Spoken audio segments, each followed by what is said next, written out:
Good evening. This is Pastor Maggie Anderson Peterson from St. Martin's Lutheran Church in Cross Plains, Wisconsin, coming to you once again for another installment of our Thanksgiving Thursdays Stewardship series. We are continuing to explore what stewardship means. How are Christians called to live lives of stewardship? What is stewardship?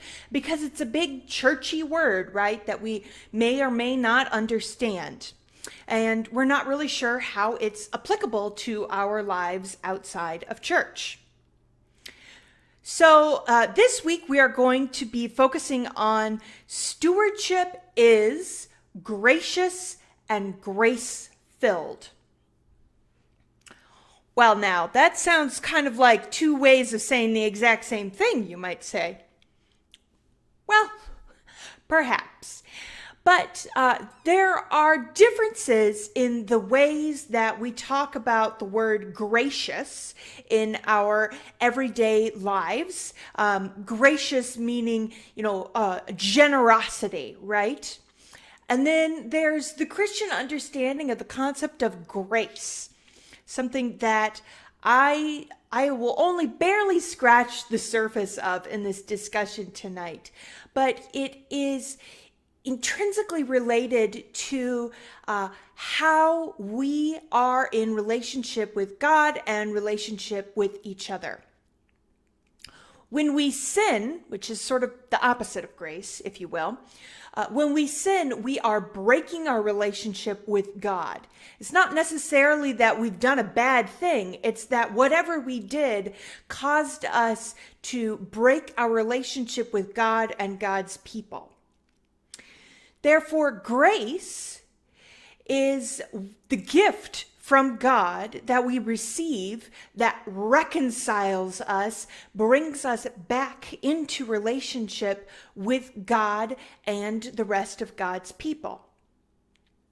So you see how these are kind of two different concepts, right? There's kind of the everyday use of the word gracious. A gracious host is somebody who is abundant and generous and gives plentifully, right? And then there is this concept of grace, which is related to forgiveness, to reconciliation, to building relationships with each other. And of course, generosity is a part of that too, right? But it's not enough to simply be generous. We as Christians have to be generous without any strings attached, right? Our generosity has to come from a place that is also a place of forgiveness and a place of reconciliation and a desire to be in relationship. So this week we are going to be looking at a text from Deuteronomy. This is Deuteronomy chapter 15.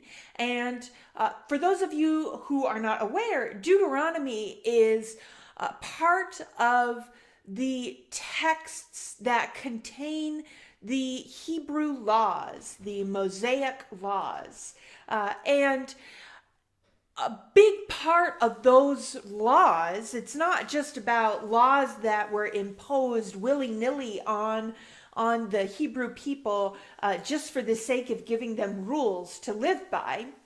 A big part of those laws is about how to worship God and how, as an extension of worshiping God, how to love their neighbors and live among not just other Hebrews, but among other foreign people as well. How to live as God's people in the world, who are a people sort of separated from the world because they are God's people, but also very much still a part of the world.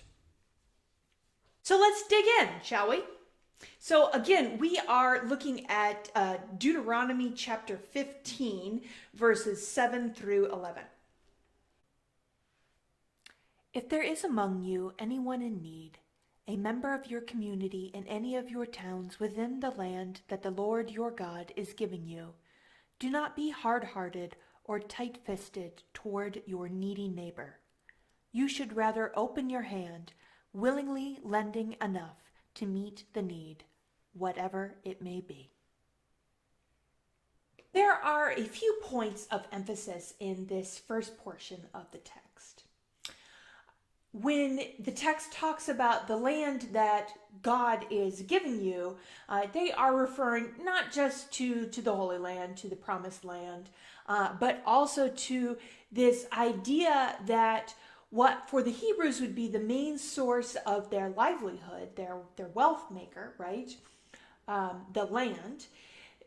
They're referring to how that is a gift from God. Their ability to create their own livelihood, to be able to support themselves, is a gift from God itself. Same thing for us, right? Our abilities to care and provide for ourselves, the resources that we have, those are all gifts from God, which we are given temporarily to steward and take care of, and make sure that those resources can be distributed to take care of our neighbors, right? Which is the other point of emphasis in this text. Pay attention to how focused it is on drawing your eye outward to your neighbor, drawing your eye and seeing how your resources can be used to benefit your neighbor.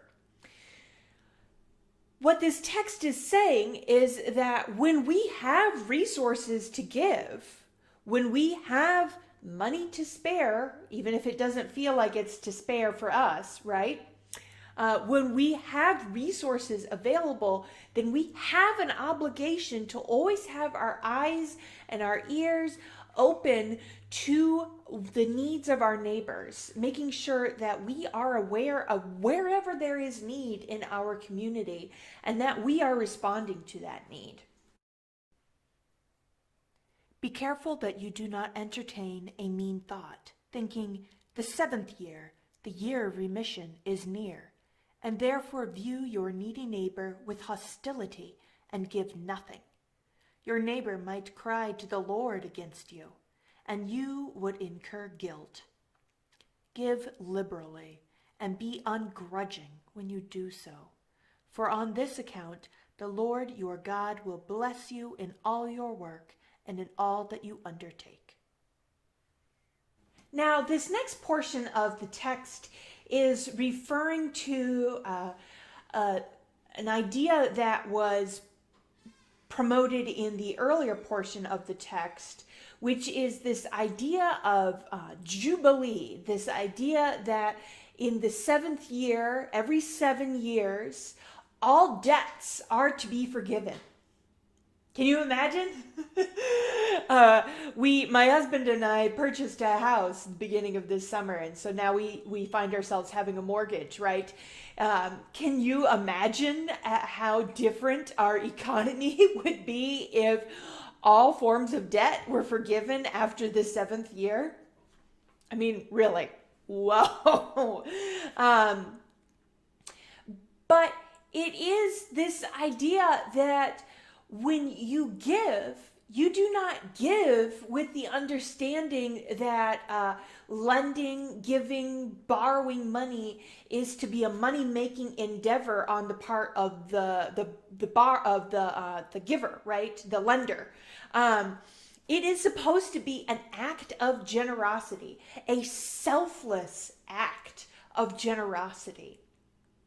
It isn't something that the lender, the one who is giving money, the one who is aiding their neighbor, it isn't something that the giver has control in how those gifts are used, right?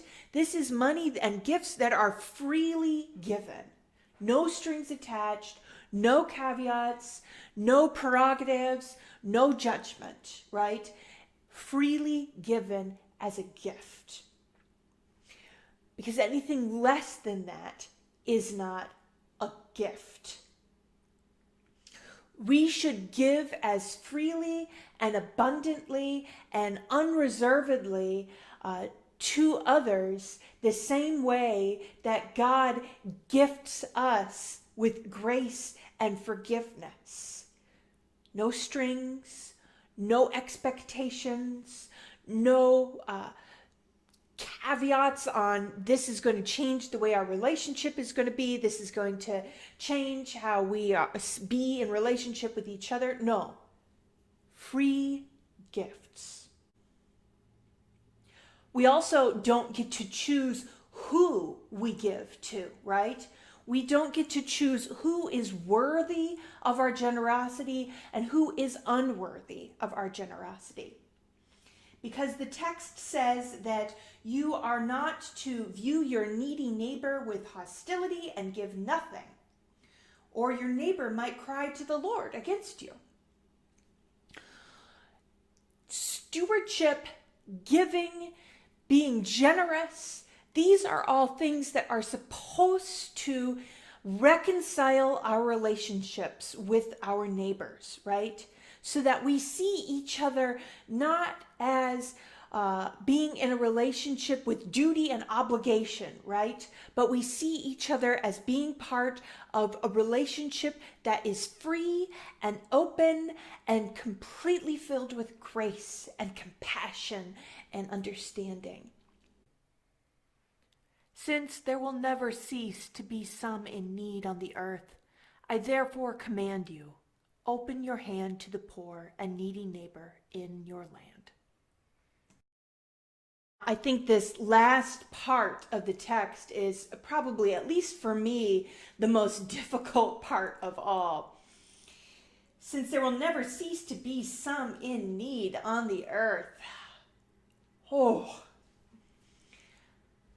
I mean, you would just beg the question, right? Well, God, why must there always be people in need on the earth? But Jesus says much the same thing in the Gospels, right? And so it is not our place to question God's motives about why this is. Except I wonder if there will always be needy, because humans are humans and we will always be lacking in our ability to move from this part of the relationship, right, where some people are havers and some people are have-nots. Some people are greater than, some people are lesser than, some people are givers and some people are receivers. It's very difficult for us to move from this kind of hierarchical idea of relationship into the kind of relationship that God wants us all to be in, right? Where we see each other as siblings, as equals, as equal benefiters of grace from God and grace from one another. And so I think because it is so difficult for humans to move past this desire to separate ourselves, to judge ourselves as being worthy or less worthy than others, and move into this place where we can see each other as equals, I think that, rather than any power or ability of God's, is the real reason why there will always continue to be need on earth. It's because of our own human failings. But therefore, all the more reason, right, that Christians must, people of God must continue to push ourselves to move past that kind of thinking. We must continue to push ourselves to give freely and abundantly, not just to help our neighbor, right? But because we have to free ourselves from that torturous way of thinking where we're constantly running around in circles trying to figure out, well, that person has more money than I do and that person has less money than I do, and where do I fit in, right? That's not a fruitful way of living. So we have to give abundantly, richly, graciously, and in a way that is completely forgiving, completely grace-filled, because we need that grace as much as our neighbor does. Both the giver and the receiver need grace, and we need it from God and we need it from each other. And when we can live abundantly together, that's the only place where we can come to have that kind of relationship. So there you have it, folks.